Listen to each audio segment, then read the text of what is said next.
Welcome to Game State, a game developer's news channel. A PlayStation 5 advertisement showed off the DualSense wireless controller, which removed traditional rumble motors and replaced them with dual actuators. Dual actuators allow for a wider variety of types of vibrations, which allow you to simulate things like the different recoils of different weapons, and allow you to do cool things with spatial awareness, where things around you can create vibrations on different sides of your controller. The DualSense wireless controller will also feature new adaptive triggers, which allow video game developers to increase the tension of the physical controller triggers, which allow you to simulate things like hitting the brakes on a car or pulling a bowstring. The controller will also include a built-in microphone. However, if you prefer a better audio quality than what's given, you are able to add an external microphone. To the excitement of a lot of game developers, KitBash 3D 4.0 has finally been released. For those who don't know, KitBash 3D is a service that allows you to purchase various 3D modeling kits that you can use to mash together and create your own environment. It's used by companies like Marvel, Fox, HBO, Ubisoft, EA, 2K, Tencent, Square Enix, and many more.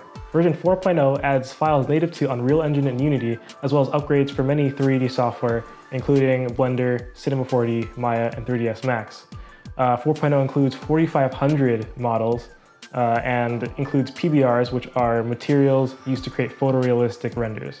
Speaking of Unity, Unity has unveiled their new plan for 2021. They have gone with a more quality over quantity approach, and they said that they will release monthly developer diaries. Their main focuses for 2021 will be the rendering pipeline, visual scripting, and networking. Visual scripting will be entirely new to Unity, however, other competitors such as Unreal Engine have had it for quite a while now. Unity has also marked 3 other fields as sort of additional areas of focus, which are quality of life fixes for developers, more platform reach for things like AR and VR and the new consoles that will be coming out, as well as increased productivity for teams by making it easier to build with Unity. Unity says support for the new consoles and Apple's new phones, which will be running on their new processors, is set to be done in the first quarter of 2021, while from March through October, sometime between then, they'll be working on their URP system and HDRP system, as well as the visual scripting. Sticking with Unity, they filed to go public on the New York Stock Exchange with the single letter ticker U. The company is worth about $6 billion, and they are set to sell a maximum of $525 million in shares, which is about 9% of their company. In other news, Unity has joined AMD, Nvidia, and Epic Games as corporate patrons for Blender. This is the highest tier of Blender donors, which means that you are donating at least 120,000 euros per year. About a month ago, Microsoft has joined the corporate gold membership, which means that they have donated at least $30,000 this year. Ubisoft is part of the corporate gold membership and just renewed that membership. Ubisoft has been very involved with Blender as they've created an open source add-on called Mixer, which allows you to collaborate with teammates in a sort of Google Docs style way on 3D models. Blender currently makes $122,000 per month, and that pays its 20 developers. According to Epic Games' legal documents, Apple specifically stated that it would terminate Epic's access to development tools, including those necessary for Epic Games to provide updates to the Unreal Engine.